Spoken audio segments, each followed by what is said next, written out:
Здравей, как се казваш? Филип, На колко години си? на 11. Спортувал ли си нещо?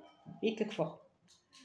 Спортувам сега в момента 5, от 5 години спортувам таеквондо, 3 години преди спортувах плуване и учих 3 години шах. Чудесно. Кой от тези спортове ти харесва най-много? Таеквондото. Можеш ли да обясниш защо? Защото там си изразходвам енергията, която не съм си изразходил. Просто като се прибера от къщи, мога да си заспа по-лесно, защото съм по-изморен. Добре. Как те кара да се чувстваш този спорт? Как се чувстваш, когато спортуваш този спорт? Забавно. Забавно ти е, а като се прибереш, значи се чувстваш как? Изморен. Изморен, спокоен. Или? Да, но в таеквондото смисъл някой път има някои травми все пак. Има и травми. Някога намирал ли си приятел в спортовете, в които си спортувал? Да, много пъти. Можеш ли да разкажеш някоя случка накратко? Когато си се сприятелявал с някого, как се случи? Като просто ни сложат примерно заедно да работим в екип, защото там от време на време си избираме по един съотборник и да играем в екип. И оттам така се запознавам. Значи все пак, въпреки че таеквондото е индивидуална игра, индивидуален спорт, вие все пак работите в екип, така ли? Да. А имате ли с твоя съекипник, т.е. с този, който ти е избран в момента, някаква обща цел? Какво целите с него? Защо работите заедно в екип? Защото вече оттам двамата си се познаваме много добре, си работиме двамата. Каква ви е спортната цел, като работите заедно? Да стигнем висока степен. Добре. Кое е най-вълнуващото нещо, което се е случвало в този спорт? Можеш ли да си спомниш? Когато изкарах изпита. Изпита някакви... Изпитите. Има изпити, значи. Да, за колан. За колан. Какъв колан имаш? Зелен.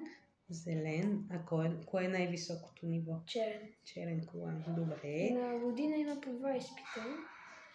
Но на 16 ще има изпит. И аз искам да го изкарам. На 16 декември. Да. Ще искаме палци. Добре. Имал ли си някога възможност да научиш някакво ново умение от твой съотборник? Той да ти помогне да научиш нещо ново. Или ти да помогнеш на някое друго дете да научи нещо по-добре, ако той не се справя достатъчно добре. Значи, Тоест някой помага ли ти от съотборниците и ти помагаш ли на някой друг? Да, аз помагам на тези, които са по-малките. Добре. От време на време. Как им помагаш? Като им показвам как се прави. Чудесно. Как се чувстваш, когато помагаш на по-слабите или на по-малките деца? Как се чувстваш, когато помагаш? Добре. По-добре. Добре. Имаш ли някое постижение, което в този спорт или в другите спортове, които си постигал, което да се дължи на екипната ви работа с другите деца? Можеш ли да си спомниш за такова?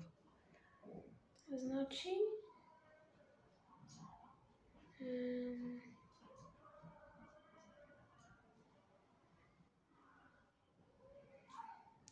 Помагали сте си взаимно и затова сте постигнали висок резултат. Може би в шах или в...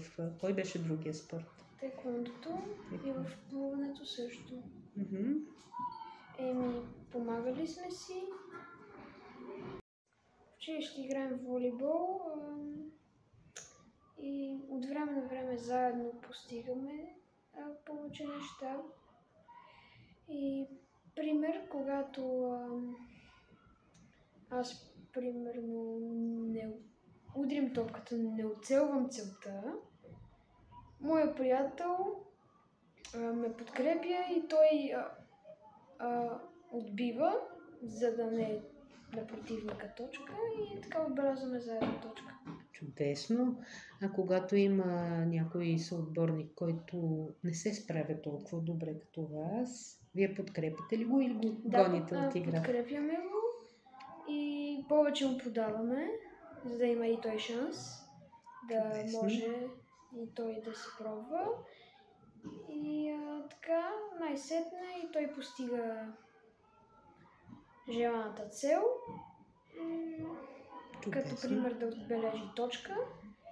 И това се случва. Ние му показваме, когато не успее, той го прави и успява.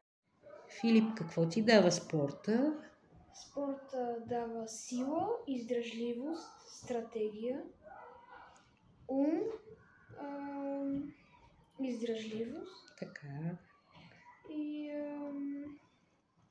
Какво би посъветвал някое дете, което не спортува? Би ли го посъветвал да започне да се занимава с спорт?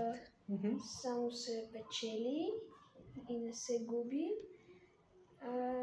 Какво ще спечели от спорта? Ще спечели сила. Може би здраве. Здраве също, издръжливост. Добре.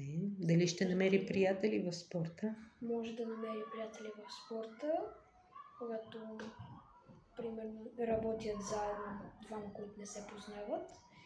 И после, когато работят заедно, така се запознават по-добре и стават приятели.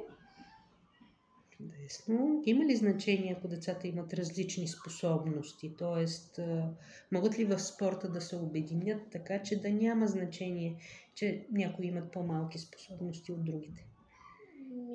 Може би за победата има значение, но всъщност дали победата е важна или самата игра?